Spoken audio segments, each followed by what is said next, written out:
Hi friends, అవాజు ఈరోజు మనం ఈ వీడియోలో 3 సెప్టెంబర్ 2024 నాడు మన ఇండియన్ స్టాక్ మార్కెట్కి సంబంధించి నిఫ్టీ 50లో లిస్ట్ అయిన కొన్ని స్టాక్స్ యొక్క లో హై గురించి ఈ వీడియోలో మాట్లాడుకునే ప్రయత్నం చేద్దాం.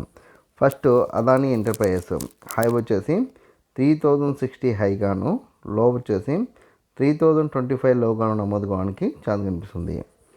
దాని తర్వాత అదానీ పోర్ట్స్ హై వచ్చేసి 1510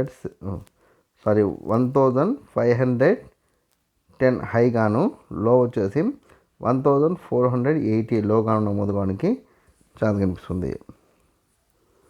దాని తర్వాత సిప్లా హై వచ్చేసి 1670 హైగాను, లో వచ్చేసి 1630 లోగాను నమోదు కావడానికి ఛాన్స్ కనిపిస్తుంది. దాని తర్వాత హెచ్డిఎఫ్సి బ్యాంక్ హై వచ్చేసి 1650 హైగాను, లో వచ్చేసి 1610 లోగాను నమోదు కావడానికి ఛాన్స్ కనిపిస్తుంది. దాని తర్వాత ఇండస్ఇండ్ బ్యాంక్ హై వచ్చేసి 1480 హైగాను, లో వచ్చేసి 1430 లోగాను నమోదు కావడానికి ఛాన్స్ కనిపిస్తుంది. దాని తర్వాత ఐసిఐసిఐ బ్యాంక్ హై వచ్చేసి 1245 హైగాను, లో వచ్చేసి 1220 లోగాను నమోదు కావడానికి ఛాన్స్ కనిపిస్తుంది. దాని తర్వాత కోటక్ బ్యాంక్ హై వచ్చేసి 1800 హైగాను, లో వచ్చేసి 1765 లోగాను నమోదు కావడానికి ఛాన్స్ కనిపిస్తుంది. దాని తర్వాత రిలయన్స్ హై వచ్చేసి 3060 హైగాను, లో వచ్చేసి 3010 లోగాను నమోదు కావడానికి ఛాన్స్ కనిపిస్తుంది.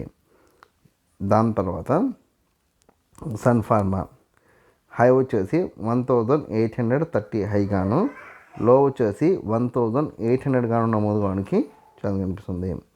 దాని తర్వాత టెక్ మహీంద్రా హై వచ్చేసి 1670 హైగాను, లో వచ్చేసి 1630 గాను నమోదు కావడానికి ఛాన్స్ ఉంది. నేను రేఖామాతంగా కొన్ని కంపెనీకి సంబంధించిన డేటా అందించే ప్రయత్నం చేసిన. మీకు ఏదైనా కంపెనీ పట్ల ఆసక్తి ఉంటే కామెంట్ సెక్షన్లో కామెంట్ చేస్తే దానికి సంబంధించిన పూర్తి వివరాలు అందించే ప్రయత్నం చేస్తాను. ఈ వీడియో కనుక మీకు నచ్చినట్లయితే లైక్ చేయండి, కామెంట్ చేయండి, షేర్ చేయండి. ఛానల్ మటుకు ఖచ్చితంగా సబ్స్క్రైబ్ చేసుకోండి. జై హింద్, వందే మాతరం.